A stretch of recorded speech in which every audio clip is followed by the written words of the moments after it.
μέρα είναι ωραία για να πεθαίνεις όμορφα και όρθιο σε δημόσια θέα. Με λένε Παύλο Φίσα από τον Περαία. Έλληνας κι ό,τι συνάδει αυτό, όχι μια σημαία. Μελάνο γείτονας γόνος του Αχιλλέα και του Καραϊσκάκη. Κι αν όντως ξέρω κάτι είναι πως γεννήθηκα ήδη με δύο καταδίκες βαριές, φορτωμένος πάνω στην πλάτη. Δυο φτερά από γένα πάνω στο σώμα μου ραμμένα, που δυστυχώς τερουγίζουν μόνο μέσα από την πένα. Και κάνουν όλα γύρω μου να μοιάζουν μάταια, ειδικά όσα θυσιάστηκαν για μένα. Μα δεν θυσιάζω τίποτα που θυσιάζεται.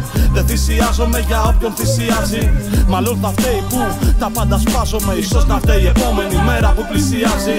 Γι' αυτό σου λέω όλα καλά, ηρέμησε. Τα ζόρια σου, τα ζόρια μου, κοίτα ψηλά τα αστέρια.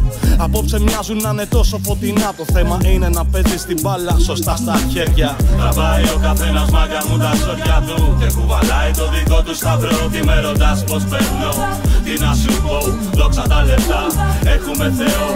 Τραβάει ο καθένας μάγκα μου τα ζόρια του και κουβαλάει το δικό του σταυρό. Τι με ρωτάς πως παίρνω, τι να σου πω, δόξα τα λεφτά, έχουμε αδερφό. Τραβάει ο καθένας μάγκα μου τα ζόρια του και κουβαλάει το δικό του σταυρό. Τι με ρωτάς πως παίρνω, τι να σου πω, δόξα τα λεφτά, έχουμε Θεό. Τραβάει ο καθένας μάγκα μου τα ζόρια του και κουβαλάει το δικό του σταυρό. Τι με ρωτάς πως παίρνω, τι να σου πω, δόξα τα λεφτά, έχουμε αδερφό.